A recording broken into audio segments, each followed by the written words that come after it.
మరొకసారి ఈ రీతిగా ప్రభుని స్తుతించి ఆరాధించి ఘనపరచుటకు ప్రభు అనుగ్రహించిన శ్రేష్టమైన ధన్యతను బట్టి ప్రభునకు వందనస్తులమైంచున్నాము.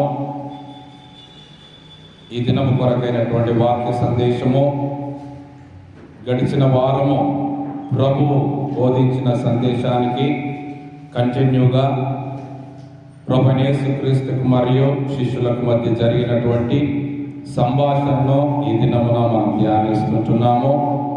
రాకడ గురించి, యుగ సమాప్తి గురించి ప్రభువును శిష్యులు ప్రశ్నించినటువంటి సందర్భము మత్తయి సువార్త 24వ అధ్యాయము 3 నుండి 14 వచనంలో రాయబడింది. అలాగే మార్కు సువార్త 13వ అధ్యాయము 3 నుండి 8వ వచనముల వరకు రాయబడి ఉంచున్నది.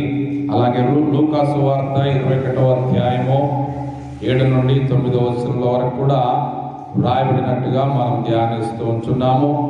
చూడండి, ప్రభువైన యేసుక్రీస్తును శిష్యులు అడుగుతున్నటువంటి ఈ సందర్భంలో మనం గమనిస్తే మత్తయి సువార్త 24వ అధ్యాయము 3వ వచనమును చదువుకుందాం.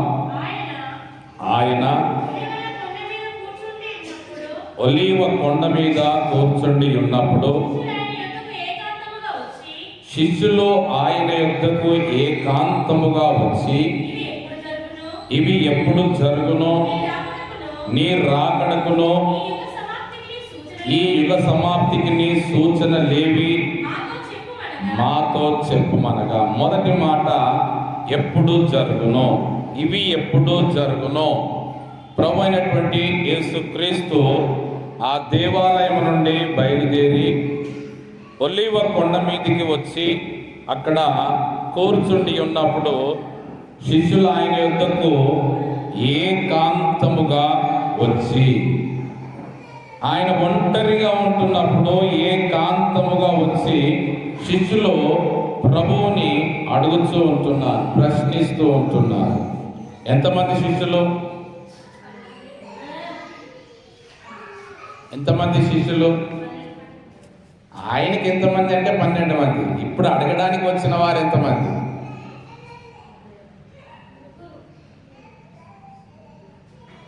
యేసు ప్రభు ఒలీవ కొండ మీద కూర్చుండి ఉన్నప్పుడు శిష్యులు ఆయన వద్దకు ఏకాంతముగా వచ్చి, ఎప్పుడు జరుగునో, నీ రాకడకు యుగ సమాప్తికి సూచనలు లేవని అడిగినటువంటి శిష్యులు ఎంతమంది?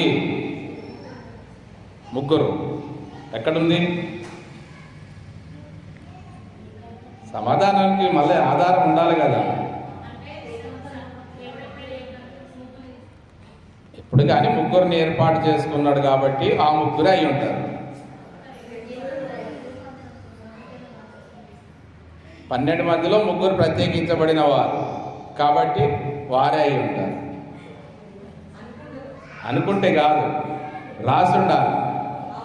మార్కు సువార్త 13వ అధ్యాయము 3వ వచనం.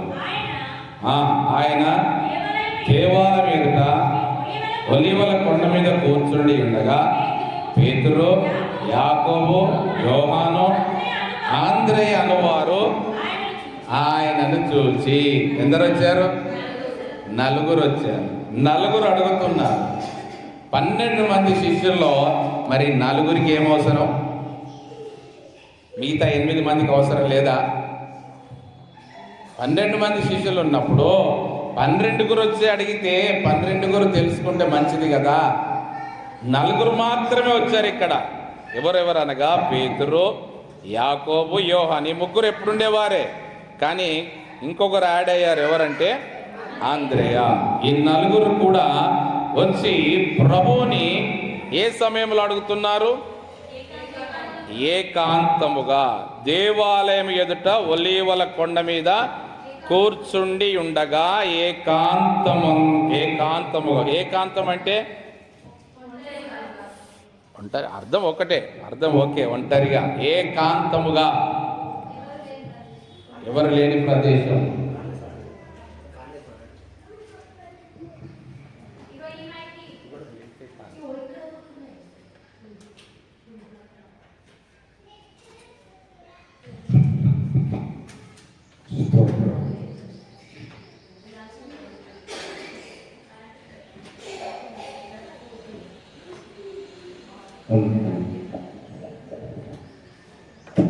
ఏకాంతముగా అంటే అసలైన అర్థం, మీరు చెప్పినవన్నీ నా కరెక్టే.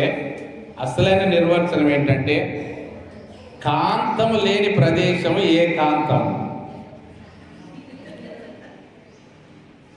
కాంతం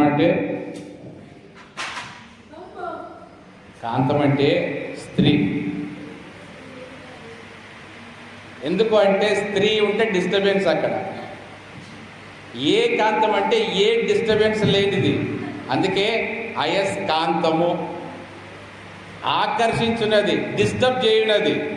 అలా అంటగా ఒంటరిగా మనము అర్థం చేసుకోవడానికి ఒంటరిగా, కానీ యాక్చువల్ మీనింగ్ చెప్తున్నా, ఏకాంతముగా ఒంటరిగా ప్రభు ఉన్నప్పుడు, అనగా శిష్యుల యొక్క అర్థం ఏంటంటే ప్రజల ద్వారా ఏ డిస్టర్బ్ లేకుండా, జన సమూహంలో వచ్చి ఆయన మీద పడకుండా, ఆయన దగ్గర ప్రార్థన చేసుకోవడానికి, ఆయన ద్వారా స్వస్థ పొందడానికి డిస్టర్బ్ లేకుండా ఉన్నటువంటి సందర్భము, ఆ సమయంలో వారు ఉపయోగించుకుంటున్నారు.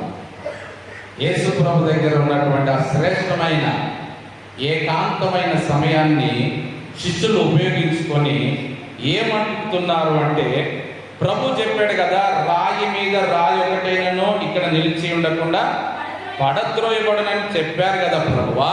మీరు ఏవైతే ఇవి చెప్పారో ఇవన్నీ ఎప్పుడు జరుగును?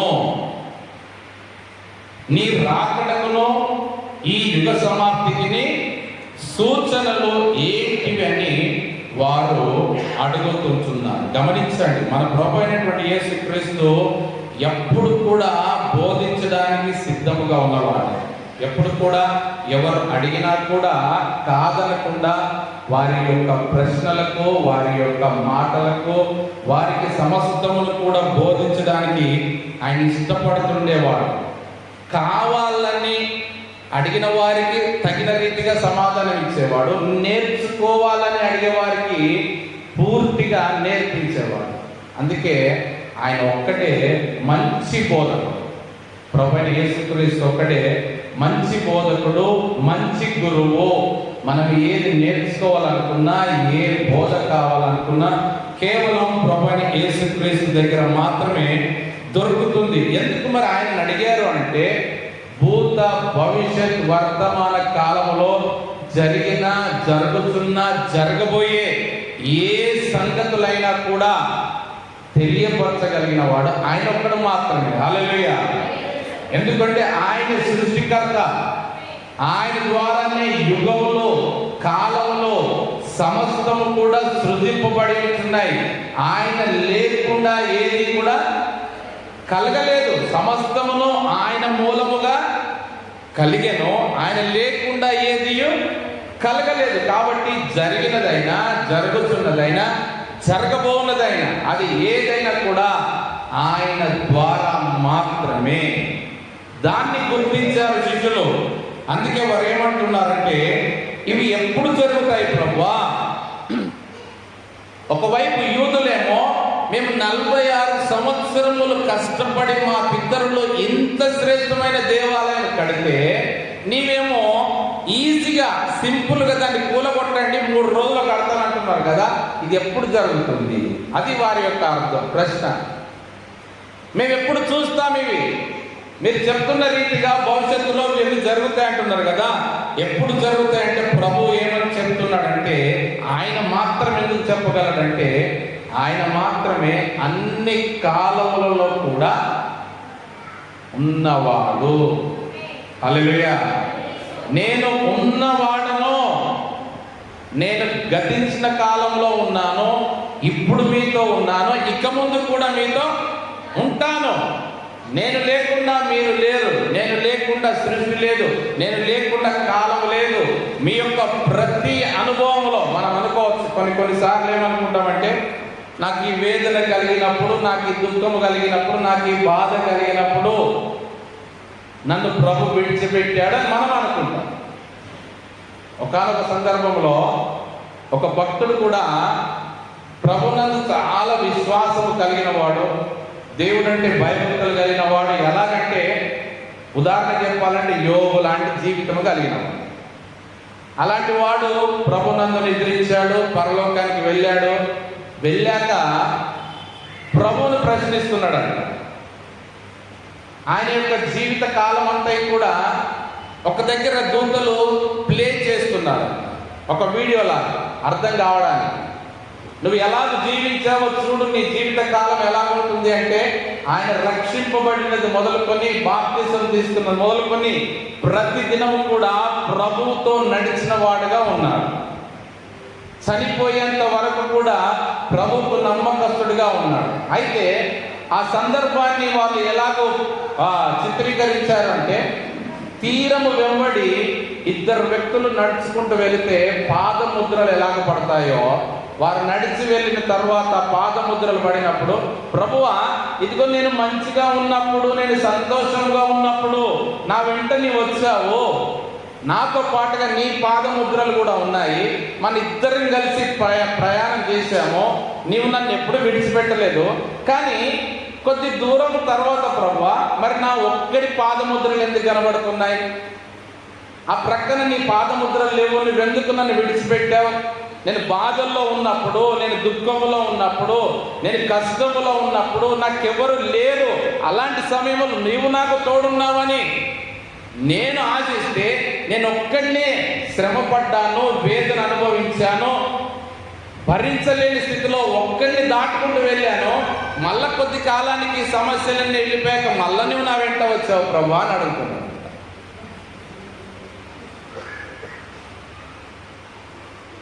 అప్పుడు ప్రభు ఇచ్చిన సమాధానం ఏంటంటే, మంచిదే నా కుమారుడా, నీకు అర్థమైంది, చాలా మంచిది, నేను నీతో ఉన్నాను, నువ్వు ఎప్పుడైతే బాప్తిసం చేసుకున్నావో అప్పటి నుంచి నేను నీతో ఉన్నాను, నేను నిన్ను విడిచిపెట్టలేదు, నీ యొక్క ప్రతి సందర్భంలో నేను ఉన్నాను. అయితే నువ్వు ఎక్కడైతే నేను లేనని నీవు అనుకుంటున్నావో, ఏ సందర్భంలో అయితే నీ ఒక్కడివే నడిచావో, నేను నీ వెంట లేను, నీ పాదముద్ర లేవని అంటున్నావు కదా, ఆ సమయంలో ఆ ఒంటరి పాదముద్రలు ఎవరివంటే నావి. నేను నిన్ను నా చేతుల మీద ఎత్తుకున్నాక రెండు పాదముద్రలు ఎలా పడతాయి? అలాగే కొన్ని కొన్ని సందర్భాల్లో మనం అనుకుంటాము, ప్రభు మనల్ని విడిచిపెట్టాడు, ప్రభు మనతో లేడు, ప్రభు నన్ను అర్థం చేసుకోలేదు, ప్రభు నాకు దూరం అయ్యాడంటే, ప్రభు ఎన్నడూ కూడా వాగ్దానం చేశాడంటే, ఇదిగో నేను యుగ సమాప్తి వరకు సదాకాలము మీతో కూడా ఉంటానని వాగ్దానం చేసిన వాడు విడిచిపెట్టేవాడు ఎంత మాత్రమో కాదు. అలాగే నేను ఎల్లప్పుడూ కూడా ఉన్నవాడనని తెలియజేసినటువంటి ప్రభువు వారికి అడిగిన దానికి సమాధానకర్తగా ఉంటున్నాడు. గమనించండి, ఇవి ఎప్పుడు జరుగును? నీ రాకడకును ఈ యుగ సమాప్తికి సూచనలు ఏమేమి అడుగుతున్నారు? రెండు అడుగుతున్నారు ప్రశ్నలు. ఇవి ఎప్పుడు జరుగును అంటున్నారు. ఇంకొక ప్రశ్నలో నీ రాకడకు యుగ సమాప్తికి సూచనలు ఏమి అంటున్నారు. రాకడ అంటే ఎన్నిసార్లు ఉంటుంది రాకడ? రాకడ అంటే ప్రభువైన యేసుక్రీస్తు రాకడ ఎన్నిసార్లు ఉంటుంది?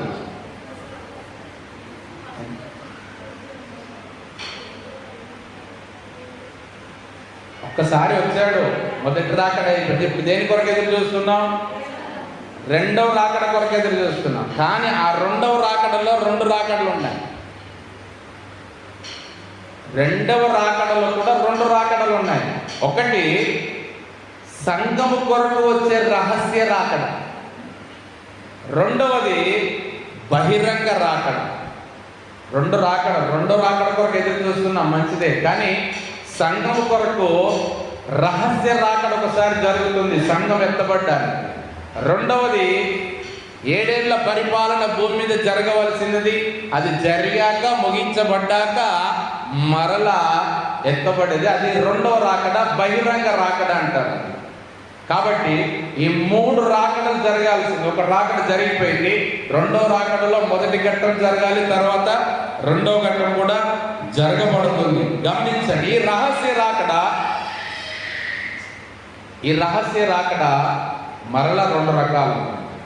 ఒకటి మన వ్యక్తిగతమైన అంగీకరించబడిన రాకడ. రెండవది, సంఘము తన స్వరక్తం ఇచ్చి సంపాదించుకున్న తన సంఘాన్ని తనతో పాటుగా తీసుకువెళ్ళే రాకడ. అనగా మొదటి రహస్య రాకడ మన జీవితంలో ఎప్పుడైతే ప్రభువైన యేసుక్రీస్తును మన సొంత రక్షకుడిగా అంగీకరించి మన పాపములు ఒప్పుకొని ఆయనను క్రీస్తును ప్రభువును ఒప్పుకొని నీటి బాప్తిసం ద్వారా ఎప్పుడైతే రక్షింపబడతామో అది మన జీవితంలో జరిగిన రహస్య రాకడ ప్రభువుని. తర్వాత బహిరంగ రాకడ కొరకు మనము ఎదురు చూడవలసిన వారమైన. అయితే ఈ రాకడలో సంఘము లోపలే ఉన్నవారికి మాత్రం, రెండవ రాకడ రహస్య రాకడ, బహిరంగ రాకడ. సంఘం వెలుపల ఉన్న వారికి ఇంకా కూడా మనం ప్రకటించవలసింది మొదటి రాకడ గురించి. ఎందుకంటే ఆయన వచ్చి జన్మించి జీవించి మరణించి పునరుద్ధానమైనటువంటి ఆ మొదటి రాకడ గురించే ఇంకా తెలియని వారు చాలా మంది ఉన్నారు. చాలా ప్రాంతాలు ఉన్నాయి, చాలా గ్రామాలు ఉన్నాయి, చాలా జిల్లాలు, రాష్ట్రాలు, దేశాలు ఇంకా ఆయన మొదటి రాకడను గురించి తెలుపబడని వారుగా ఉంటున్నారు. కాబట్టి ఆ మొదటి రాకడలోకి అనేకులను మనము నడిపించే వారముగా ఉండాలి. కాబట్టి మనము పొందుకున్నటువంటి ఈ అనుభవాన్ని అనేకులకు పంచే వారముగా మనం నిలిచి ఉండాలి. తర్వాత రెండో మాట చూద్దాం. 24వ అధ్యాయం మత్తయి సువార్త 4-5 వచనం. యేసు వారితో ఇట్లనెను, ఎవడును మిమ్మల్ని మోసపరచకుండా చూచుకొనుడి. అనేకులు నా పేరుట వచ్చి నేనే క్రీస్తునని చెప్పి పలువురిని మోసపరచెదరు. రెండో మాట, మోసపరచెదరు. శిష్యులు అడుగుతున్నారు, ప్రభువా ఎప్పుడు జరుగుతాయి? నీ రాకడకు యుగ సమాప్తికి సూచనలు లేవని వారు అడిగినప్పుడు ప్రభు అంటున్నాడు, మొట్టమొదటిగా ఏమంటున్నాడంటే, ఎవడును మిమ్మును మోసపరచకుండా చూచుకొనుడి. ఇది ప్రాముఖ్యమైనది. రాకడ కొరకు ఎదురు చూడడం మంచిదే, సూచనల కొరకు అడగడం మంచిదే, ఎప్పుడు జరుగుతుందా తెలుసుకోవడం మంచిదే. కానీ ఎప్పుడైతే ప్రభువైన యేసుక్రీస్తు రాకడలో మనము జన్మించామో అప్పటి నుండి మనము కలిగి ఉండవలసింది ప్రభు ఇస్తున్న మాట ఏంటంటే, ఎవడును కూడా మిమ్మును మోసపరచకుండా చూచుకోండి. ఇది మన క్రైస్తవ జీవితంలో, రక్షణ జీవితంలో మొట్టమొదటిగా పాటించవలసినది. ప్రభు తెలియజేసేది అదే. ఎవ్వరు కూడా ఎవ్వరి ద్వారా కూడా మనల్ని మనము మోసపరచకుండా చూసుకోవాలి. ఎందుకొరకు ఈ మాట చెప్తున్నాడు ప్రభు?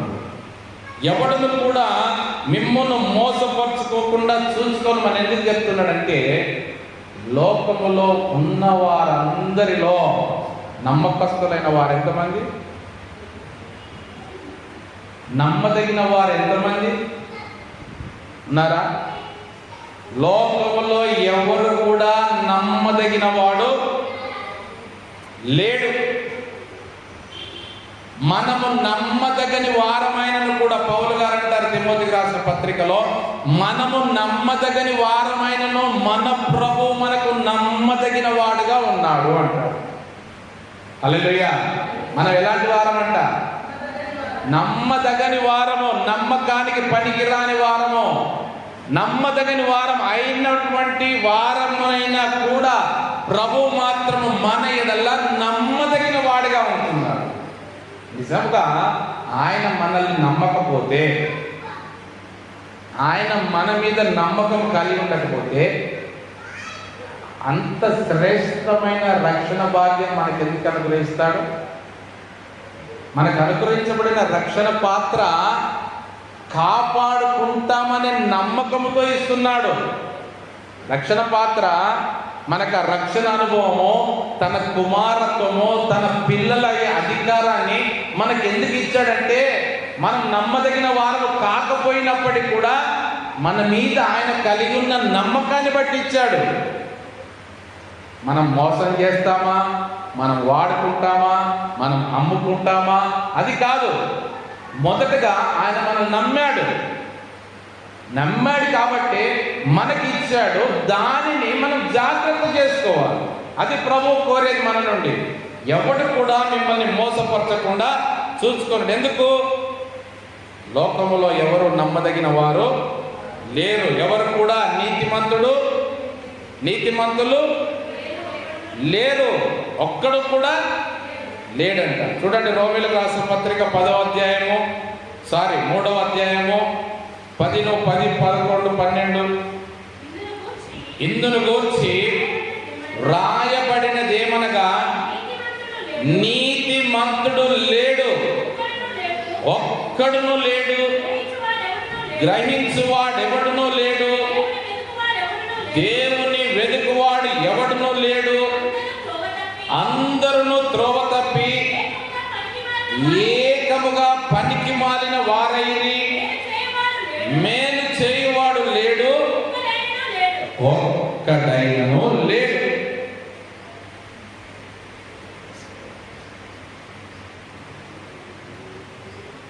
తండ్రి అయిన దేవుడు పరలోకం నుండి పరిశీలిస్తే భూమి మీద వందల వేల లక్షల కోట్ల జనాంగంలో ఆయనను వెతుకువాడు ఒక్కడు కూడా లేడు, కానరాలేదు ప్రభుకి. నీతిమంతుడు లేడు, ఒక్కడును లేడు, గ్రహించువాడెవడును లేడు, దేవుని వెతుకువాడెవడును లేడు. అందరూ త్రోవ తప్పి ఏకముగా కట్టగట్టుకొని, అందరూ త్రోవ తప్పి గొర్రెల మందలు కదా, ఏకముగా పనికి మాలిన వారైంది. మరి ప్రభు ఎందుకు నమ్మదగిన వాడిగా మన కొరకు ఉండాలి? ఏ పనికి వద్దామని, ఏ పనికి వచ్చేవారమని ఆయన మనకు ఇంత శ్రేష్టమైన రక్షణ ఆధిక్యత మనకి ఇవ్వాలా? మేలు చేయువాడు లేడు, ఒక్కడైనను లేడు. నిజంగా అందును బట్టి కూడా మనం సంతోషించాలి. ఎందుకంటారా?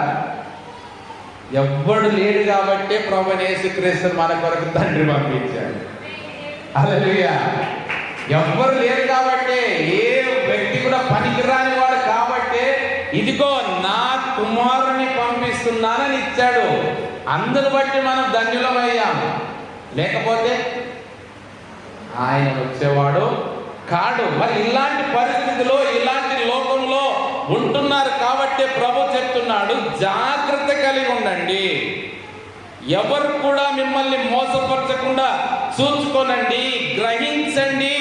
ఎవరు ఎలాంటి వారో గ్రహించువాడైనా ఒక్కడు లేడు, దేవుని వెతుకువాడు ఎవడునో లేడు. ఏం వెతుకుతున్నాం మనం? మన జీవిత కాలంలో తల్లిదండ్రులుగా మన పిల్లలకి మనం టార్గెట్లు ఇస్తున్నాం.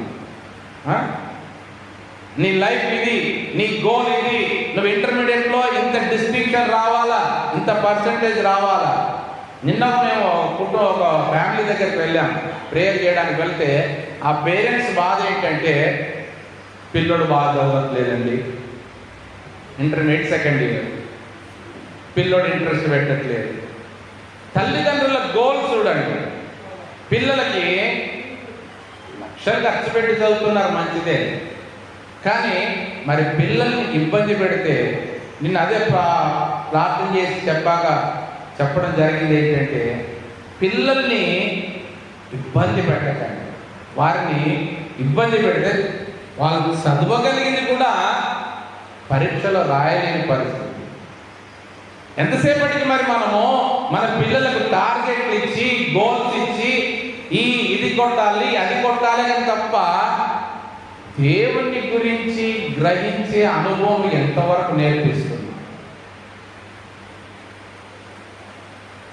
దేవుని విషయంలో, దేవుని సన్నిధిలో ప్రభువుని గురించి ప్రకటించడానికి, ప్రభువుని అర్థం చేసుకోవడానికి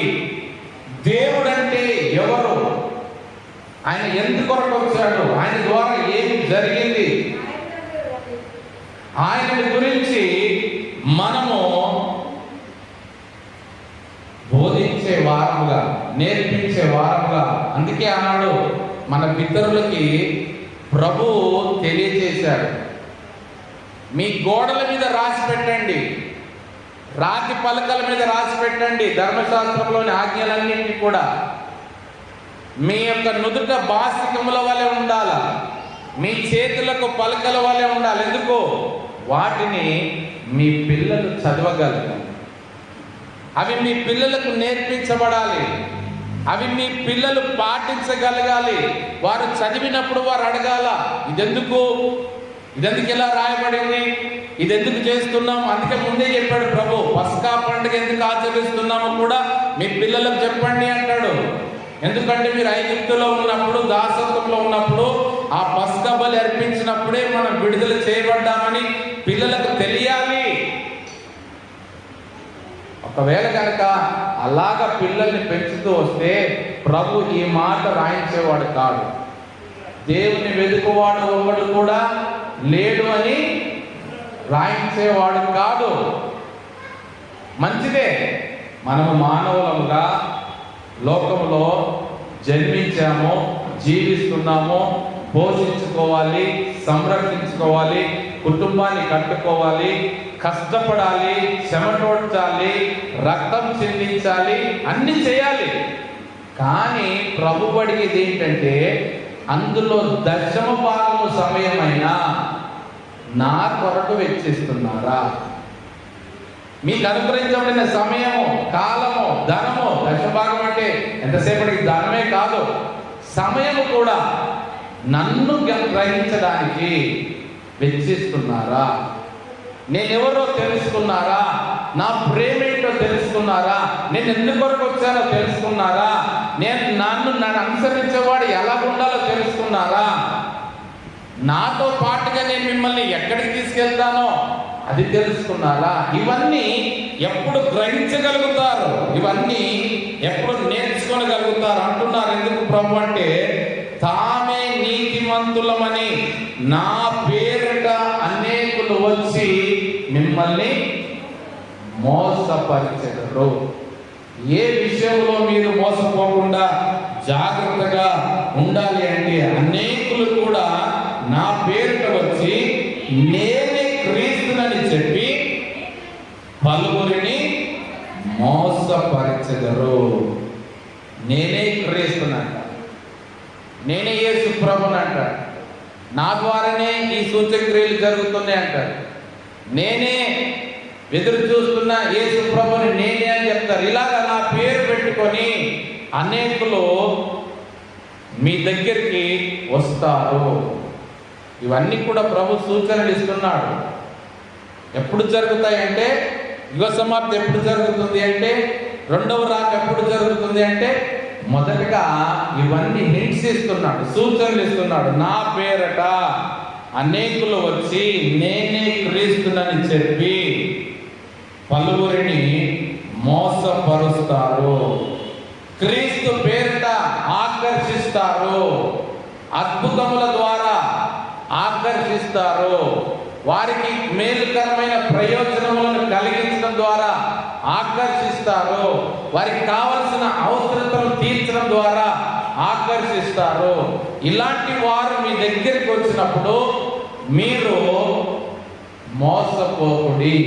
ప్రభు అది సెలవిస్తున్నాడు. ఎవరు నా పేరిట వస్తున్నారు, నా పేరిట తెల్ల బట్టలు వేసుకొని బైబిల్ చేతిలో పట్టుకొని నేను కూడా క్రీస్తు సేవకుడి నేను వచ్చినంత మాత్రాన నమ్మకండి, మోసపోకండి, జాగ్రత్త కలిగి ఉండండి.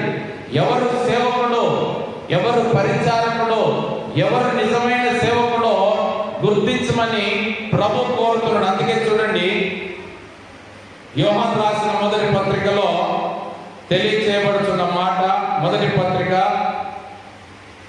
2వ అధ్యాయము 18వ వచనం, చిన్న పిల్లలారా ఇది కడవరి గడియ,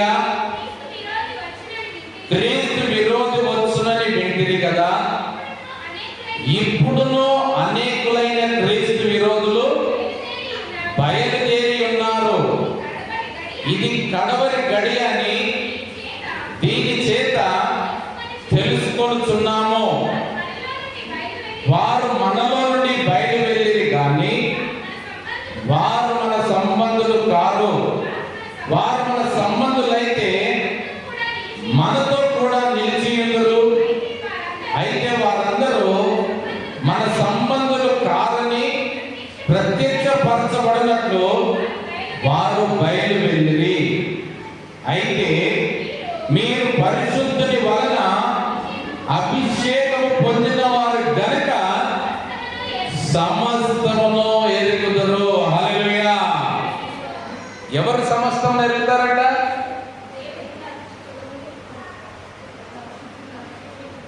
ఎవరైతే పరిశుద్ధుని వలన అభిషేకము పొంది ఉంటారో వారు సమస్తమును ఎరుగుదురు. ఇది కడవరి గడియ. ఆల్రెడీ కడవరి గడియలోనే మనం ఉన్నాం. కడవరి గడియలోనే మనం జీవిస్తున్నాం. క్రీస్తు విరోధి ఆల్రెడీ బయలుదేరి ఉన్నారు. ఎక్కడి నుండి బయలుదేరారు? మనలో నుండే, మందలో నుండే, గొర్రెల మందలో నుండే. వారు మనలో నుండే బయలుదేరి కానీ వారు మన సంబంధులు కారు. క్రీస్తు విరోధులు ఎక్కడి నుండో రారు, అన్యుల దగ్గర నుండి రారు. క్రీస్తు గుంపులో నుండే వస్తారు. వారు మనలో నుండి బయలు వెళ్ళారు.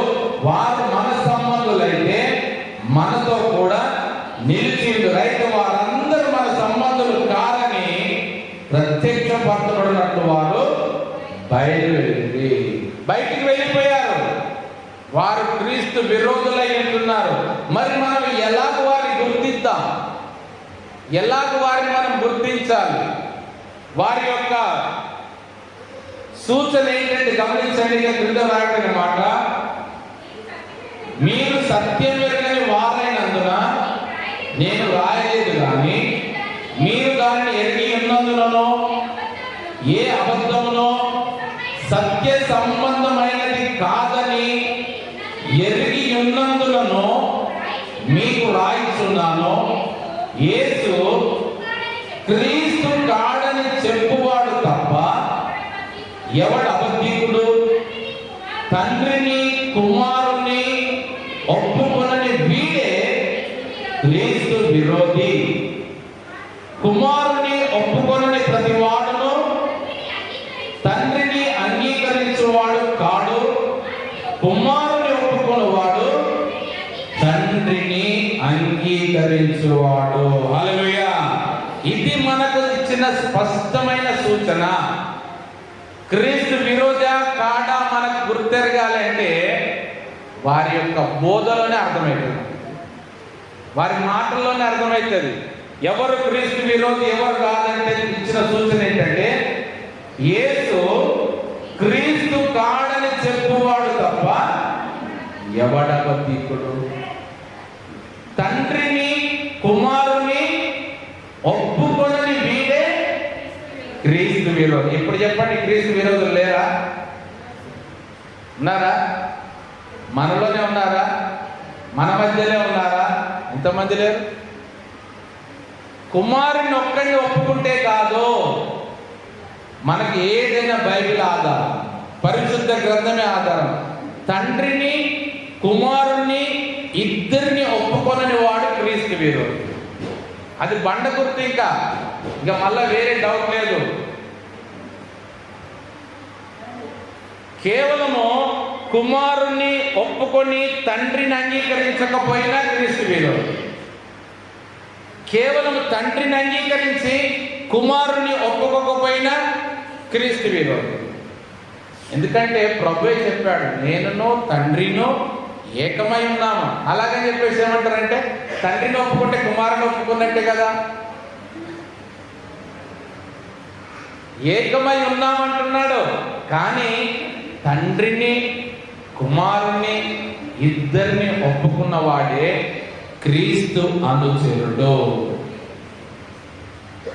ఇద్దరిలో ఎవరిని ఒప్పుకున్నా కూడా క్రీస్తు విరోధి. అది సూచన. ప్రభు సన్నిధిలో దేవుని పిల్లలుగా మనము దీన్ని గుర్తించాలి. దీన్ని గుర్తించగలగాలంటే మనం అభిషేకం పొందుకోవాలి. పరిశుద్ధాత్మ వలన, పరిశుద్ధుని వలన అభిషేకం పొందిన వారు సమస్తమును కూడా ఎరుగుతారు. వారు గుర్తిస్తారు. ఆ అభిషేకము బయలుపరుస్తుంది, అభిషేకము బోధిస్తుంది. వారి యొక్క మాట, వారి యొక్క ప్రార్థన, వారి యొక్క బోధ, వారి యొక్క సిద్ధాంతము అది మనకు తెలియజేస్తుంది. వచ్చిన వాడు క్రీస్తు సేవకుడా, వచ్చిన వాడు క్రీస్తు విరోధా, తండ్రిని అంగీకరిస్తున్నాడా, తండ్రిని గణపరుస్తున్నాడా, కుమారుని మహిమపరుస్తున్నాడా.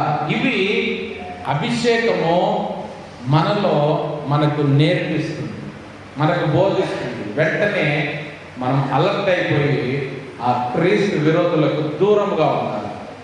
ప్రభువే చెప్తున్న మాట అది.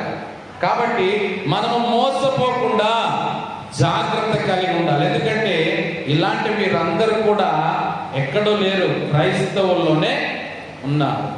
ఇంకా కొందరు ఏమంటారంటే గమనించండి. ఆనాడు మోషేను దేవుడు పంపించినప్పుడు ఫరో దగ్గరికి ఐగుప్తుకి వెళ్ళాక మోషే కర్ర కింద పడవేగానే ఏమైంది? పాము. ఓ సింతేనా, మా వాళ్ళు చేస్తారు చూడని ఫరో కూడా పిలిపించాడు. వాళ్ళని పెంచి పోషించినప్పుడు వాళ్ళని వాడుకోవాలి కదా. వాళ్ళకి తిండి పెట్టి, బట్టలు ఇచ్చి, డబ్బులు ఇచ్చి, అంత నేర్పించి పెట్టుకున్నప్పుడు వాళ్ళ విద్యను చూపెట్టాలి కదా. పిలిపించాడు. వాళ్ళు వచ్చి వాళ్ళు కూడా ఏం చేశారు? మేము కూడా చేస్తామండి, మాకు రాదా? వాళ్ళు కూడా కర్రలు కింద పడవేయగానే పాములేదు. అయితే ఇప్పుడు మనోళ్ళు ఏమంటారు తెలుసా? శకునగాండ్రు కర్రల కింద పడవేస్తే కూడా పాములని, వాళ్ళు కూడా దేవుని సేవకులేనా అంట. ఇది క్రైస్తవుల ప్రశ్న, అన్యుల ప్రశ్న కాదు. ఇది అద్భుతములు చేసే వారందరూ కూడా శకునగాండ్రా, మోసేలా ఎవరికి తెలుసా అంట. మరి గమనించండి, వాళ్ళు వేస్తే పాములైనాయి, మంచిదే. తర్వాత జరిగింది ఏంటి? ఆ పాములన్నింటినీ కూడా ఈ కర్ర ఏం చేసింది? మింగివేసింది. మరి మింగివేసినప్పుడు అర్థం కాలేదా ఏది నిజమైనదో, ఏది దేవుని అధికారం కలిగిందో, ఏది నిజముగా అంగీకరించవలసిందో? అద్భుతములు చేసి, లేనివి చెప్పి, ఉన్నవి చెప్పి, ఆకర్షించుకొని వారి వైపు తిప్పుకోవడానికి చేసే వాళ్ళు ఉన్నారు. అబద్ధ బోధకులు, అబద్ధ ప్రవక్తలు, అబద్ధ సూచనలు చేసేవారు ఉన్నారు. అలాగని చెప్పేసి నిజమైనటువంటి దేవుని కార్యాలను వీరు అడ్డుపడుతూ ఉంటున్నారు. వీళ్ళు ఏమంటారంటే స్వస్థతలే లేవు, ప్రవచనాలే లేవు, అద్భుతాలే లేవు, ఇవి ఎప్పుడు జరగలే, ఎప్పుడో ఒకప్పుడు జరిగినాయి, ప్రభు ఉన్నప్పుడే జరిగినాయి, తర్వాత ఆగిపోయినాయి అంటారు. మరి ప్రభు సెలవిస్తున్న మాట ఏంటి? నిన్న, నేడు, రేపు నిరంతరం ఏకరీతిగా ఉన్నవాడు. ఆయనలో మార్పు లేదు కదా. జీవము కలిగిన వాక్యము, శక్తి కలిగిన వాక్యము, అద్భుతములు చేయగలిగిన వాక్యము ఆదికాండం మొదలుకొని ప్రకటన గ్రంథం వరకు కూడా చేయగలిగినప్పుడు ఈ కాలంలో నువ్వెవరివి? అద్భుతములు లేవనడానికి, స్వస్థతలు లేవనడానికి, ప్రవచనాలు లేవనడానికి మనం ఎవరమో? దేవుడు ఒక సూచన, ఒక అద్భుతమో, ఒక దర్శనమో, ఒక కార్యం జరిగిస్తే అది దేవుని చిత్తమైతే నిలుస్తుంది, దేవుని చిత్తమైతే జరుగుతుంది. అది దేవుని చిత్తం కాకపోతే, జరగకపోతే అప్పుడు మనకు అది అర్థమవుతుంది. అలాంటప్పుడు మరి దేవుని పిల్లలంగా మన ప్రభు నిరంతరం ఉండవాడని మనము ఒకవైపు అంటూనే మళ్ళీ ఒకవైపు ఏమో ఇది జరగవు అంటే నువ్వెవరిని అంగీకరిస్తున్నట్టు? దేవుణ్ణి అంగీకరిస్తున్నావా? సాతానుకు సపోర్టుగా ఉంటున్నావా? అది ప్రభు ఇక్కడ మనల్ని మోసపోకుండా చూసుకొని మన ఇలాంటి వారిని గురించి మనము జాగ్రత్త కలిగి ఉండాలా. ఈయనకి బైబిల్ అర్థం కాదు, ఈయనకే వాక్యం అర్థం కాదు, కానీ 10 మందికి లేనిది చెప్పి వారిని జడగొడతాయి.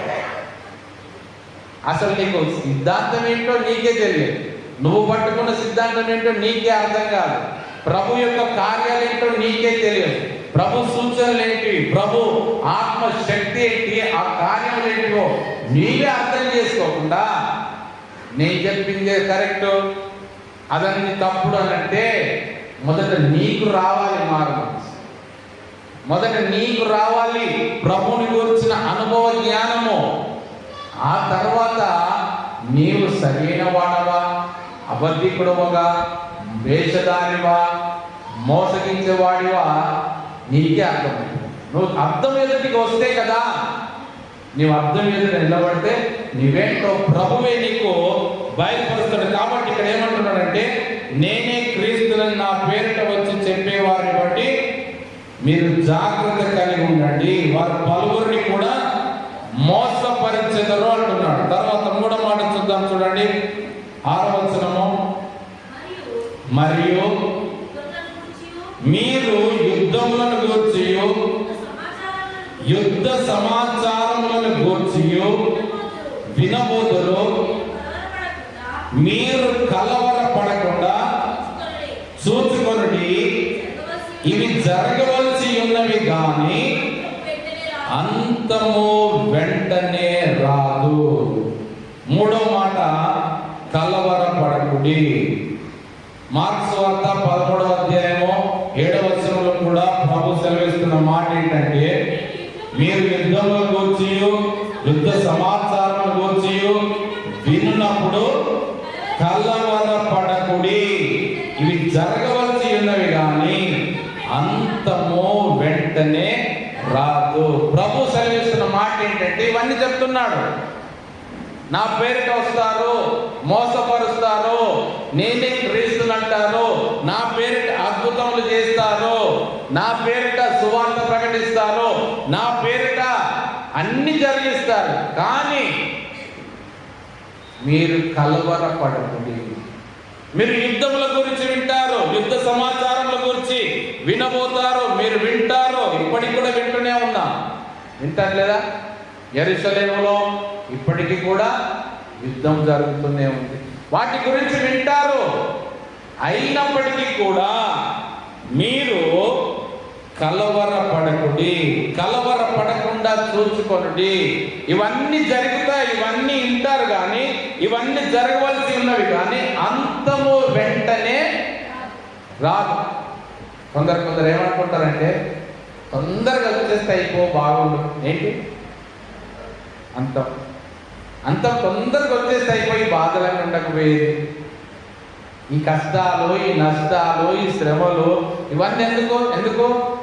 మేమైతే మారిపోయాము, రక్షింపబడ్డాము, బాప్తిసం తీసుకున్నాము, మాకు దేవుని రాజ్యంలో స్థానం ఉంది, తొందరగా తీసుకెళ్ళిపోతే అట్లా అడిగారు. తొందరగా తీసుకెళ్ళిపోమని అడిగారు. తొందరగా అంతం వెంటనే వస్తే బాగుంది అంటే ఒక్కరు పోవడానికి ఇష్టపడరు,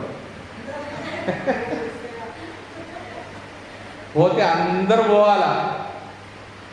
కానీ ప్రభు అంటున్నాడు, అంతం వెంటనే రాదు. ఇవన్నీ జరగవలసినవి జరుగుతాయి, జరుగుతున్నాయి, ఇంకా జరుగుతాయి, ఇంకా వింటారు.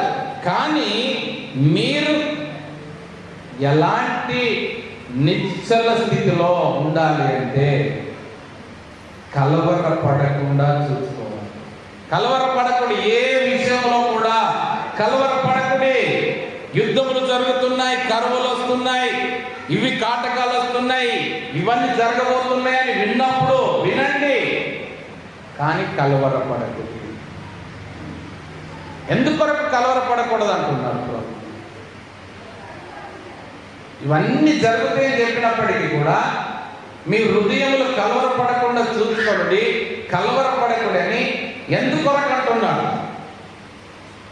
మనం గమనిస్తే ఐగుప్తు దేశంలో నుండి ఇశ్రాయేలుని బయటికి రప్పించడానికి ప్రభు మోషేను పంపించినప్పుడు మోషే అద్భుతములు చేస్తున్నాడు, ఆ ప్రక్కనే వారు కూడా శకునగాండ్రు మంత్రగాళ్ళు వాళ్ళు కూడా చేస్తున్నారు. ఈయన కర్ర వేసి పాము జరిగిస్తే వాళ్ళు కూడా కర్ర వేసి పాము చేస్తున్నారు. ఈయన ఏ నీళ్ళని తీసి నేల మీద పోస్తే రక్తమైంది, వాళ్ళు కూడా చేస్తున్నారు. వీళ్ళు మోషే అహరోనులు ఏది చేసినా వాళ్ళు అదే చేస్తున్నారు. కానీ ఒక్క దగ్గరికి వచ్చేసరికి మాత్రం వాళ్ళు చేయలేకపోయారు. ఏంటి? ఏ తెగులు? అప్పటిదాకా వారి శక్తి సామర్థ్యాలు వారు ఉపయోగించారు, కానీ ఏ తెగులు వచ్చేసరికి వారు చేయలేకపోయారు. ఇది దేవుని వ్రేళ్ళు అని, ఇది దైవ శక్తి అని వాళ్ళు గుర్తించగలిగింది ఏంటంటే పేలను చేసినప్పుడు నీ కర్ర చాపి ఈ దేశపు ధూళిని కొట్టము, అది ఐగుప్తు దేశం అంతటను పేలగునని అహరోనుతో చెప్పి మనకు నిర్గమకాండము 8వ అధ్యాయము 19వ వచనంలో చూడండి. 18 శకునగాండ్రు కూడా పేలను పుట్టించవలనని తమ మంత్రముల చేత అట్లు చేసిరి గాని అది వారి వలన కాకపోయెను. పేలు మనుషుల మీదనో జంతువుల మీదనో ఉండగా శకునగాండ్రు ఇది దైవ శక్తి అని ఫరోతో చెప్పిరి. అయితే యెహోవా చెప్పినట్టు ఫరో హృదయము కఠినమాయను, అతడు వారి మాట వినకపోయాడు. ఎవరి మాట? శకునగాండ్ర మాట కూడా వినట్లేకపోతే ఫరో. మరి ఆయన మేలు కొరకు కదా చెప్పేది. అయ్యా రాజా ఫరో, ఇంతవరకు నువ్వు చెప్పిన రీతిగా చేశాము. కర్రను వేయమంటే కర్రను వేసి పాము చేశాము, నీళ్లను పడవేయమంటే రక్తమైంది, మంచినైంది. కానీ ఈ అద్భుతం ఏదైతే కప్పలు చేయమన్నారు కప్పలు చేశాం, కానీ ఈ అద్భుతం ఏదైతుందో వాళ్ళు దుమ్మును కొట్టగా అది పేర్లు ఎట్లాగైతే మారిపోయాయో అది మా వలన అవట్లేదు. మా శక్తికి మించిన కార్యం అది. మా సామర్థ్యం పనికిరాదు. మా మంత్రాలు యంత్రాలు తంత్రాలు ఏవి మాకు పనిచేయట్లేదు. అప్పుడు అంటున్నారు ఇది దైవ శక్తి. కింద ఫుట్నోట్లో దేవుని వ్రేలు, ఇది దేవుడే స్వయంగా తన వ్రేలుతో జరిగించిన కార్యము. దీన్ని చేయడం మా వల్ల కాదు. అప్పుడు అంటున్నారు కదా, ఇప్పటికైనా మా మాట విని అది దేవుని శక్తి అని ఒప్పుకొని వారిని పంపించమని చెప్తున్నారు వీళ్ళు. కానీ ఫరో హృదయం ఏమవుతుంది? ఇంకా కఠినమవుతుంది. గమనించండి, ఇప్పుడు దేవుని కార్యాన్ని మనం గమనిస్తే 21వ వచనం చూడండి.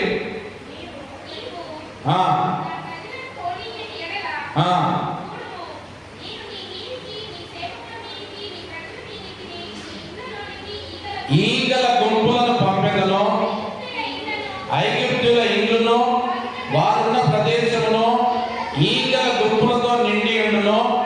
మరియు భూలోకములో నేనే యెహోవానని నీవు తెలుసుకున్నట్లు ఆ దినమున నేను నా ప్రజలు నివసిస్తున్న గోషేను దేశమును వినాయించెదను. అక్కడ ఈగల గుంపులు ఉండవు. నా ప్రజలను నీ ప్రజల నుండి ప్రత్యేకపరచెదను.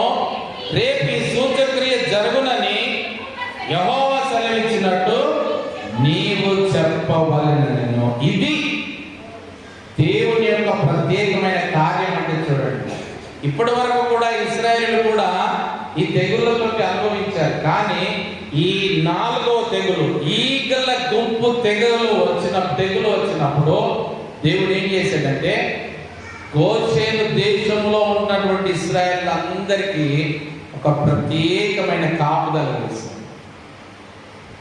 ఏమంటున్నాడు? నేను నా ప్రజలు నివసించుతున్న గోషేను దేశమును వినాయించెదను.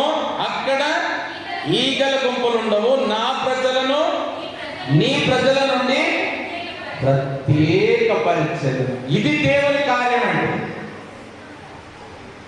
అందుకొరకు కలవరపడకూడదంటాడు.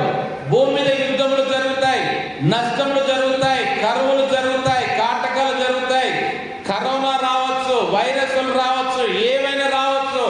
కానీ నేను నా ప్రజలను వారి నుండి, అంటే నీ ప్రజల నుండి, భూమి మీద ఉన్న ప్రజల నుండి నేను వేరు చేస్తాను, ప్రత్యేకపరుస్తాను, వారిని నేను కాపాడుకుంటాను.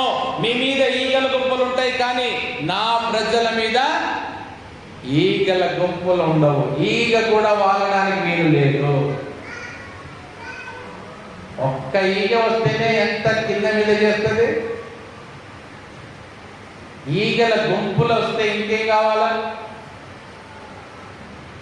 అయినా కూడా ప్రభు ఏం చేస్తున్నాడు? తన పిల్లలను, తను ప్రత్యేకించుకున్న వారిని, తను పిలుచుకున్న వారిని, తను ఏర్పాటు చేసుకున్న వారిని, వారి హృదయంలో కలవరం ఉండకుండా వారిని నేను ప్రత్యేకిస్తాను, వారి దేశాన్ని నేను ప్రత్యేకిస్తాను, వారికి కాపుదల ఇస్తాను, వారిని నేను కాపాడుకుంటాను.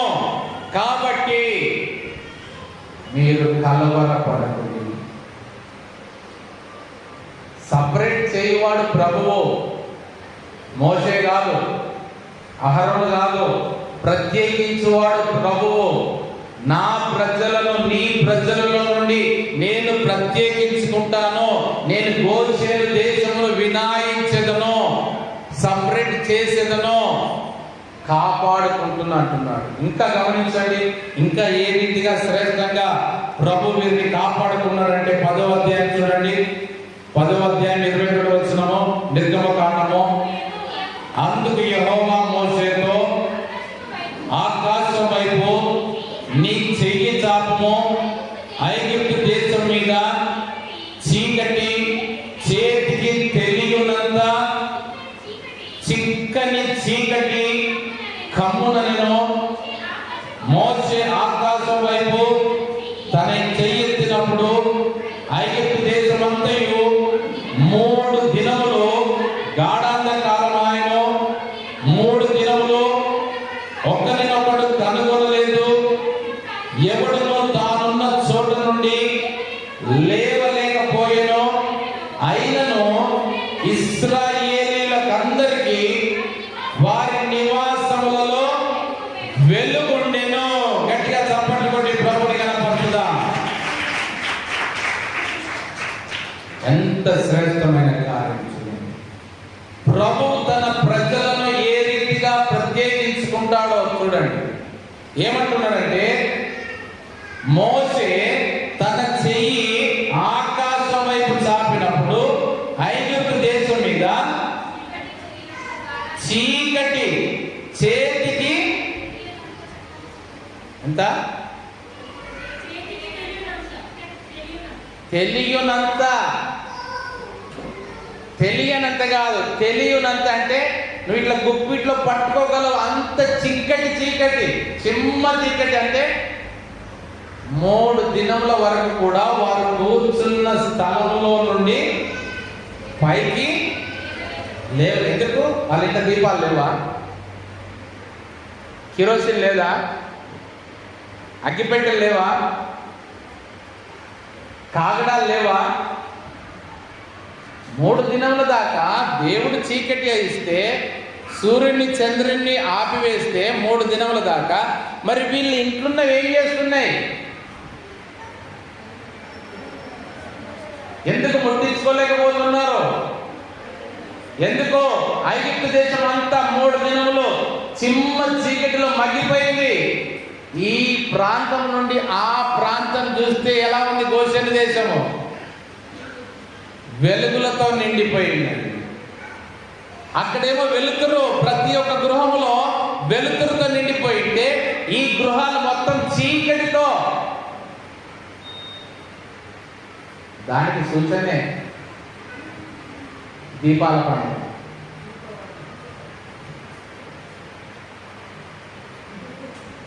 మన దగ్గర, మన గృహాల్లో ఉండాల్సిన వెలుగు దేవుడు తన ప్రజల గృహాల్లో వెలుగుతో నింపాడు.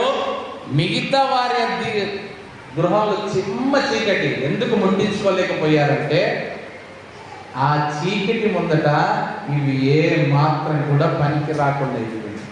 అంత చీకటి, గాఢాంధకారము, చేతికి తెలియనంత అంటే పట్టుకొనగలిగినంతగా చీకటి. లేవలేకపోయారు. లేచి ముట్టించినా కూడా ఆ వెలుతురును వారికి సరిపడంతగా ఆ చీకటి కమ్మివేస్తుంది. మనం గమనించండి, లాంతర్లో ఉన్న, దీపంలో ఉన్న మొత్తం మసిపట్టిపోయినటువంటి దాంట్లో లోపల వెలిగించి పెట్టినా కానీ బయటికి వెలుగు వస్తుందా? లోపల ముట్టించావు, అది వెలుగుతూనే ఉంది. పైన అద్దం మాత్రం మొత్తం మసకబారిపోయింది, మసి పట్టిపోయింది, వెలుతురు బయటకు వస్తుందా? అలాగా దేవుడు మొత్తం కమ్మేశాడు. కానీ ఇశ్రాయేలీయులకందరికీ వారి నివాసములలో వెలుగు ఉండెను. వారి నివాసములన్నింటిలో కూడా వెలుగుండెను. ఐగుప్తు దేశం మీద మాత్రము చీకటి 3 దినములు కమ్మి ఉండెను. ఎందుకు మరి? తన ప్రజలు, తను ఏర్పాటు చేసుకున్న ప్రజల గృహములో వెలుగుతో నింపాడు. చీకటిలో ఉండకూడదు నా ప్రజలు, చీకటిలో నివసించిన వారు కాదు, ఐగుప్తులు కాదు, వీరు ప్రత్యేకించబడిన వారు. నేను వీరి పితరులకు వాగ్దానం చేశాను, యాకోబును ఏర్పాటు చేసుకుని ఇశ్రాయేలుగా మార్చుకున్నాను. ఆ సంతానమైన వీరు వెలుగులో నడవాలి. అందుకే ప్రభువైన యేసుక్రీస్తు కూడా మన కొరకు వెలుగులా జన్మించాడు, వెలుగై ఉన్నాడు. అందుకే ఆ రాత్రి కాలం అంధకారంలో కూడా గొల్లలకు వెలుగుతో నింపబడ్డారు. ప్రకాశించుతున్న ఆ వెలుగును వారు చూడగలిగిన. అందుకే చూడండి, కీర్తన 36:9 రాయబడిన మాట. కీర్తన 36:9, నీ యొద్ద జీవపూట కలదు, నీ వెలుగును పొంది మేము వెలుగు చూచుచున్నాము. హల్లెలూయా. ఆయన వెలుగు పొందియే మనం వెలిగింపబడుతున్నాం. ఆయన లోకమునకు వెలుగై ఉన్నాడు. లోకము చీకటిలో ఉన్నది కాబట్టి ఆయన చూడలేకపోతున్నది. కానీ ఆయన వెలుగైన రీతిగానే ఆయన వెలుగు పొందియే మనం ఏం చేస్తున్నాము? వెలుగును చూస్తున్నాము, వెలుగు అనుభవిస్తున్నాము, వెలుగులో జీవిస్తున్నాము, వెలుగులో నడుస్తున్నాము, వెలుగులోనే మనం ముందుకి కొనసాగగలుగుతున్నాం. ఎందుకంటే ప్రభు అయినటువంటి యేసు క్రీస్తే మనకు వెలుగై ఉంటున్నాడు. అందుకే బాప్తిస్మిచ్చి యోహాను గురించి రాబడిన మాట యోహాను సువార్త 1వ అధ్యాయము 9వ వచనం చూడండి. నిజమైన వెలుగు ఉండెను, అది లోకములోనికి వచ్చుచు ప్రతి మనుషుని వెలిగించుచున్నది. ఆయన లోకములో ఉండెను, లోకం ఆయన మూలముగా కలిగెను గాని లోకం ఆయనను తెలుసుకొనలేదు. 8వ వచనం చూడండి. అతడు ఆ వెలుగై ఉండలేదు గాని ఆ వెలుగును గూర్చి సాక్ష్యమిచ్చుటకు అతడు వచ్చెను. ఎవరు? బాప్తిస్మిచ్చి యోహాను.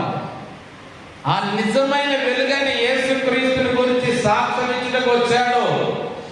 ఆ నిజమైన వెలుగు ఉండెను, అది లోకంలోనికి వచ్చుచు ప్రతి మనుషుని వెలిగించుచున్నది.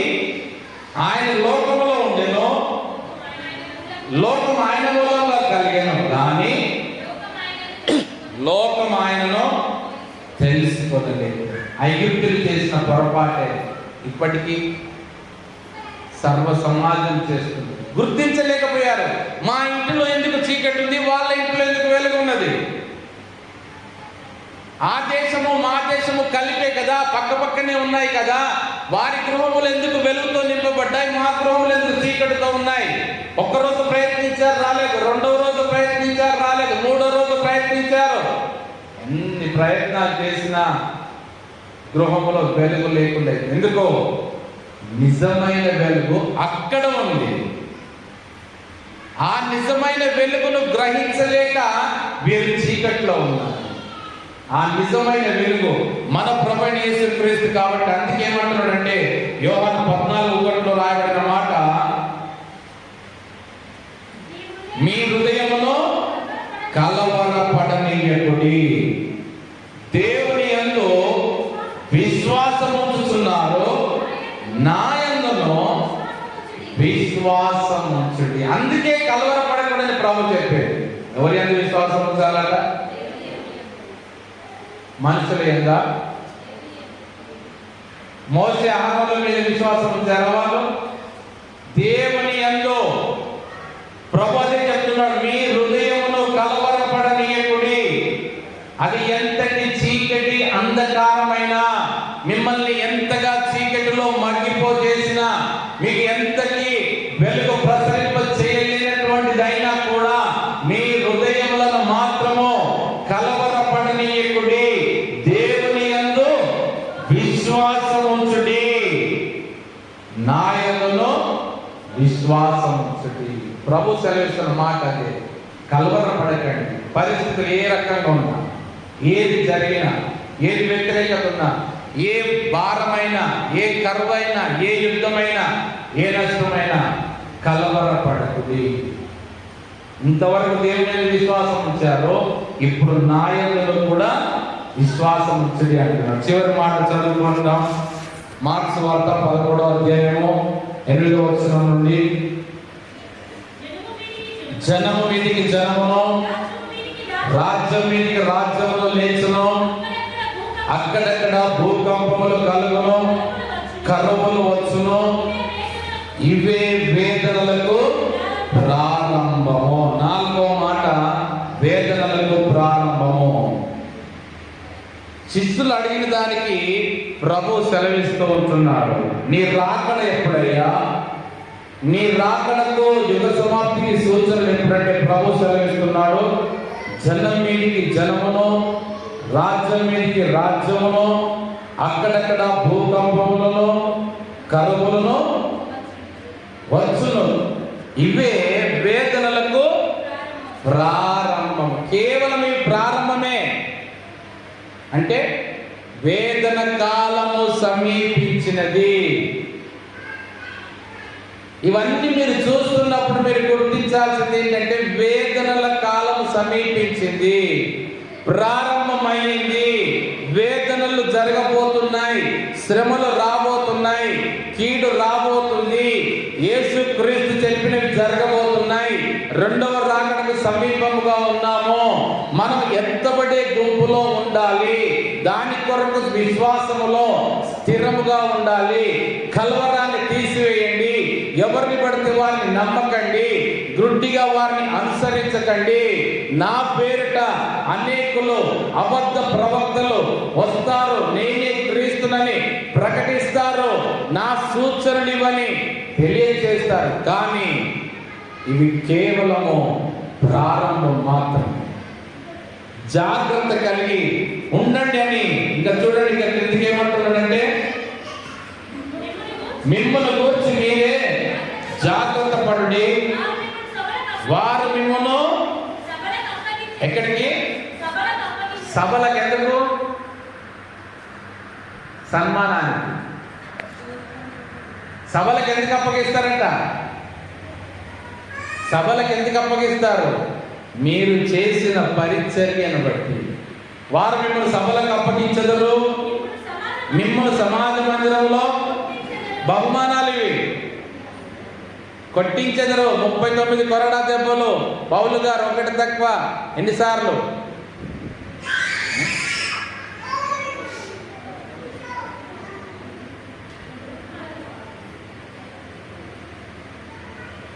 అన్ని సన్మానాలు ఆయనకి.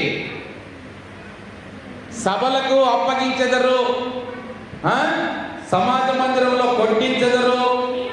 మీరు వారికి సాక్షార్థమై అధిపతుల ఎదుటను, రాజుల ఎదుటను నా నిమిత్తము నిలువబడెదరు. సకల జనములకు సువార్త ముందుగా ప్రకటింపబడవలెను. వారు మిమ్మల్ని అప్పగించుటకు కొనిపోవునప్పుడు మీరు ఏమి చెప్పుదు అని ముందుగా చింతింపకుడి. ఆ గడియలోనే మీకు ఏది ఇయ్యబడునో అదే చెప్పుడి. చెప్పువాడు పరిశుద్ధాత్మయే గాని మీరు కారు. ఇలాంటి పరిస్థితులు రాబోతున్నాయి. ప్రభు ముందే చెప్తున్నాడు. అప్పుడు అనుకుంటున్నారు కావచ్చు శిష్యులు, అసలు ఎందుకు అడిగామా ప్రభువుని? ప్రభువాలు ఎప్పుడు జరుగును అంటే ఏదో పలాని సమయమో ఒక సంవత్సరమో ఏదో చెప్తాడు అనుకుంటే ఇన్ని ఉన్నాయా ప్రభువా? లిస్ట్ చాలా పెద్దగానే ఉంది. ఇన్ని లిస్ట్ ఉన్నాయి అనుకుంటే అడగకుండా ఉండడమే బాగుండేమో.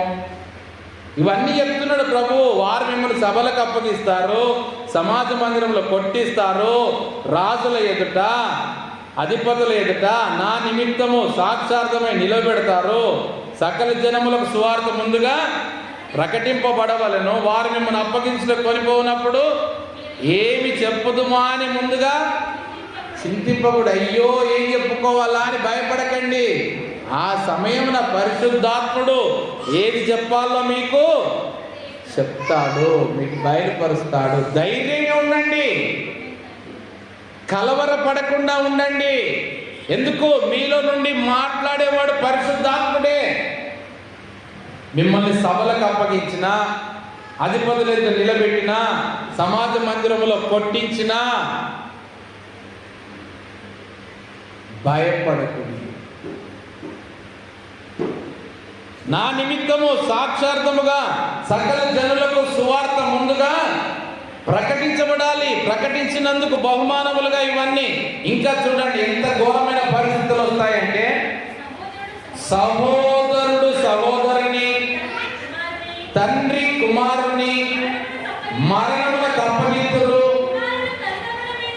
కుమారులు తల్లిదండ్రుల మీద లేచి వారిని చంపితురు. వాళ్ళేమో పేపర్లో తెల్లారు లేవగానే పేపర్లో వార్తల్లో ఎన్ని చూస్తున్నామో, అవి తెలియని వ్యక్తులు తెలియని వారి మీద చేసిన వేరే. కానీ ఇక్కడైతే చూడండి, సహోదరుడే సహోదరుని మీద, తండ్రి కుమారుని ఏం చేస్తారంట? మరణమునకు అప్పగిస్తారు. ఏమైపోయింది? సంబంధాలు ఏమైపోయాయి? గౌరవాలు ఏమైపోయినాయి? ప్రేమలు ఏమైపోయాయి? ఒకరినొకరు మరణానికి అప్పగించుకుంటారంట. సహోదరుడే సహోదరుని, తండ్రి కుమారుని మరణమునకు అప్పగించుదురంట. ఇంకా చూడండి మత్తయి సువార్త 24వ అధ్యాయము 11 నుండి గమనిస్తే, అనేకులైన అబద్ధ ప్రవక్తలు వచ్చి పలువురిని మోసపరచెదరు, అక్రమము విస్తరించుట చేత అనేకుల ప్రేమ చల్లారును. ఎందుకొరకు చంపుకుంటున్నారు ఒకరినొకరు? సహోదరుడు సహోదరుని ఎందుకు చంపుతున్నాడు? తండ్రి కుమారుని ఎందుకు మరణానికి అప్పగిస్తున్నాడంటే, అక్రమము విస్తరించుట చేత అనేకుల ప్రేమ ప్రేమ లేదు. ప్రేమ లేదు కాబట్టి మరణానికి తెగించి అప్పగిస్తున్నారు మరణాన్ని. ఒక తండ్రి తన కన్న కుమారుణ్ణి మరణానికి అప్పగిస్తున్నాడు. కన్న కుమారుడే తండ్రిని మరణానికి అప్పగిస్తున్నాడంటే ఏమైంది? ప్రేమ చల్లారిపోయింది. ఎందుకు? అక్రమం విస్తరించుట చేత. అక్రమం అంటే సింపుల్ ఏమున్నా తెలుసా? ఒక రింగ్ రోడ్డు పడితే చాలు,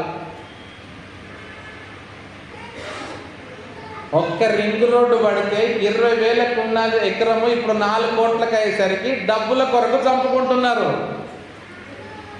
అక్రమము. రింగ్ రోడ్డుకి బట్టి దానికి వాల్యూ వస్తే నిన్న ఒకరు చెప్తున్నారు, ఆయన పాస్టర్ గారు ఆ పరిచర్యకి వచ్చినప్పుడు ఆయన దగ్గర 3 లక్షల రూపాయలు ఉన్నాయట. కానీ అప్పుడు పరిచర్య ముఖ్యం, మనకు భూములు ముఖ్యమని కొనుక్కోలేదంట. అప్పుడు 20,000కి ఎకరం ఉన్నదంట. ఇప్పుడు ఆ 100 ఫీట్ రింగ్ రోడ్డు పడ్డాక ఎకరము 4 కోట్లు. డబ్బులు ఎక్కువైపోయాక, కోట్లు వలిగాక, దాని కొరకు తల్లిని చూడడు, తండ్రిని చూడడు, తమ్ముని చూడడు, అన్నని చూడడు. ఏమైపోయింది? ప్రేమ ఏమైంది? చల్లారిపోయింది డబ్బులు చూశాక. అక్రమము విస్తరించుట చేత అనేకుల ప్రేమ చల్లారును. అంతము వరకు సహించిన వాడెవడో వాడే రక్షింపబడును. ఎప్పటి వరకు అంట? చూడండి 9వ వచనం చూడండి. అప్పుడు జనులు మిమ్మును శ్రమల పాలు చేసి చంపెదరు, మీరు నా నామము నిమిత్తము సకల జనముల చేత ద్వేషింపబడుదురు. అనేకులు అభ్యంతరపడి ఒకరినొకడు అప్పగించి ఒకరినొకడు ద్వేషిస్తారు. ఇక్కడ గమనించండి, మీరు నా నామము నిమిత్తము సకల జనముల చేత ద్వేషింపబడెదరు, అంతము వరకు సహించిన వాడు. ఇక్కడ చూడండి, కంటిన్యూషన్ ఇక్కడ ఉంది. మార్క్స్ వార్త 13వ అధ్యాయం 13వ వచనంలో కంటిన్యూషన్ ఉన్నది. నా నామం నిమిత్తము అందరి చేత మీరు ద్వేషింపబడుదురు, అంతము వరకు సహించిన వాడే రక్షణ పొందును. ఎప్పటి వరకు అంట? అంతం వరకు. ఏ అంతం వరకు? ఏ అంతం వరకు? క్రీస్తు రాకడ వరక, మనం పోకడ వరక? ఇదే అంతం అంటే. మనము మరణమోన్నత మట్టుగా దేవుని చిత్తమైతే మనకంటే ముందే క్రీస్తు రాకడ వచ్చినంత మట్టు అంతము వరకు సహించిన వాడెవడో వాడే రక్షణ పొందును. ఇవన్నీ జరగాల్సినవి, జరుగుతాయి. నా నామము నిమిత్తము అనేకులు మిమ్మును శ్రమల పాలు చేసి ద్వేషించుదురు. ఇంకేమంటున్నాడు? శ్రమల పాలు చేసి చంపెదరు అంటున్నాడు మత్తయి వార్తలో. హింసించెదరు, ద్వేషించెదరు, చంపెదరు. కానీ అంతము వరకు ఎవరైతే సహిస్తాడో వాడే రక్షింపబడను. చివరి మాట చూడండి, మత్తయి 24:14. మరియు ఈ రాజ్య సువార్త సకల జనములకు సాక్షార్థమై లోకమందంతటను ప్రకటింపబడును, అటు తరువాత అంతము వచ్చును. హల్లెలూయా. ఈ రాజ్య సువార్త, దేవుని రాజ్య సువార్త, పరలోక రాజ్య సువార్త, ప్రభువైన యేసుక్రీస్తు యొక్క మొదటి రాకడ సువార్త సకల జనములకు సాక్షార్థమై లోకమందంతటను ప్రకటింపబడును, అటు తరువాత అంతము వచ్చును. ఇది ఎప్పుడు అంతం వచ్చునంటే ఇవన్నీ కూడా ప్రకటించబడిన తర్వాత. ఎంత మటుకు? సకల జనములకు సాక్షార్థముగా లోకమందంతటను కూడా. ఏ ఒక్క ప్రాంతం విడిచిపెట్టబడకూడదు, ఏ ఒక్కరికి విడిచిపెట్టబడకూడదు. లోకమందంతటికి, ప్రతి ఒక్కరికి కూడా, ప్రతి ప్రాంతానికి ఈ యొక్క రాజ్య సువార్త ప్రకటించబడినప్పుడే అప్పుడు మాత్రమే అంతం వస్తుంది. మరి అంతము వరకు కూడా మనం ఎలా ఉండాలి?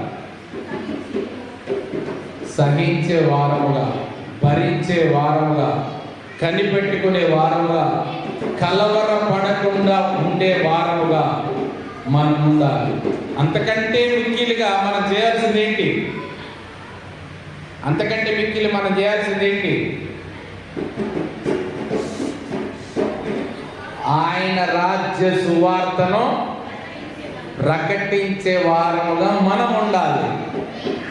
మనం ఎంత త్వరగా ప్రకటిస్తామో, మన ద్వారా ఎంత త్వరగా సువార్త వ్యాప్తి చెందుతుందో అప్పుడు అంతము సమీపం అవుతుంది. కాబట్టి మరణము వరకు నమ్మకముగా ఉండుము, నేను నీకు